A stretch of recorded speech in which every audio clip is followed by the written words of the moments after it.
रात का अंधेरा, सामने गंगा जी का शांत किनारा और पंचाल की ओर बढ़ते पांचों पांडव।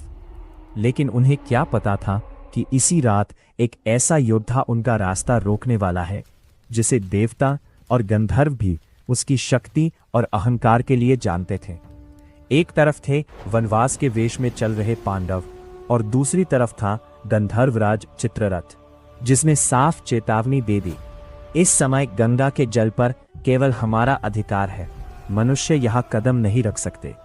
लेकिन वो यह नहीं जानता था कि जिस अर्जुन को वो साधारण मनुष्य समझकर चुनौती दे रहा है, वही उसके जीवन की सबसे बड़ी परीक्षा बनने वाला है। देखते ही देखते बात चेतावनी से युद्ध तक पहुंचती है।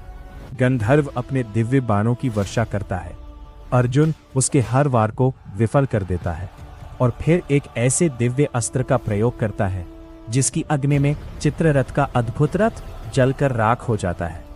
लेकिन कहानी का सबसे बड़ा मोड़ अभी बाकी था, क्योंकि जिस गंधर्व को अर्जुन ने युद्ध में पराजित करके मृत्यु के मुख तक पहुंचा दिया था, वही कुछ ही क्षण बाद अर्जुन का मित्र बनने वाला था। आखिर चित्ररथ ने अपनी हार के बाद अर्जुन को ऐसी कौन सी दिव्य विद्या और अद्भुत घोड़े देने का निर्णय लिया, और क्यों उसने कहा कि अर्जुन से हारना उसके लिए पराजय नहीं बल्कि सबसे बड़ा लाभ था।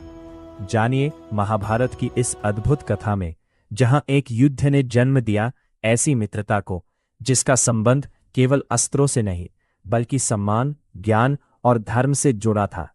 वैशंपायन जी कहते हैं, जनमेजय, भगवान व्यास के चले जाने पर पुरुष श्रेष्ठ पांडव प्रसन्न चित्त हो अपनी माता को आगे करके वहां से पंचाल देश की ओर चल दिए।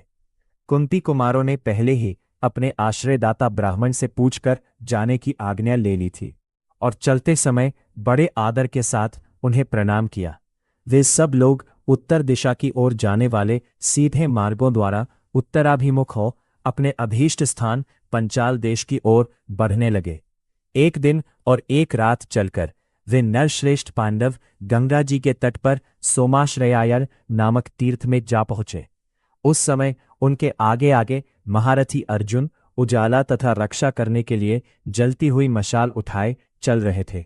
उस तीर्थ की गंगा के रमणीय तथा एकांत जल में गंधर्वराज अंगारपर्ण चित्ररथ अपनी स्त्रियों के साथ क्रीड़ा कर रहा था। वो बड़ा ही ईर्ष्यालु था और जल क्रीड़ा करने के लिए ही वहां आया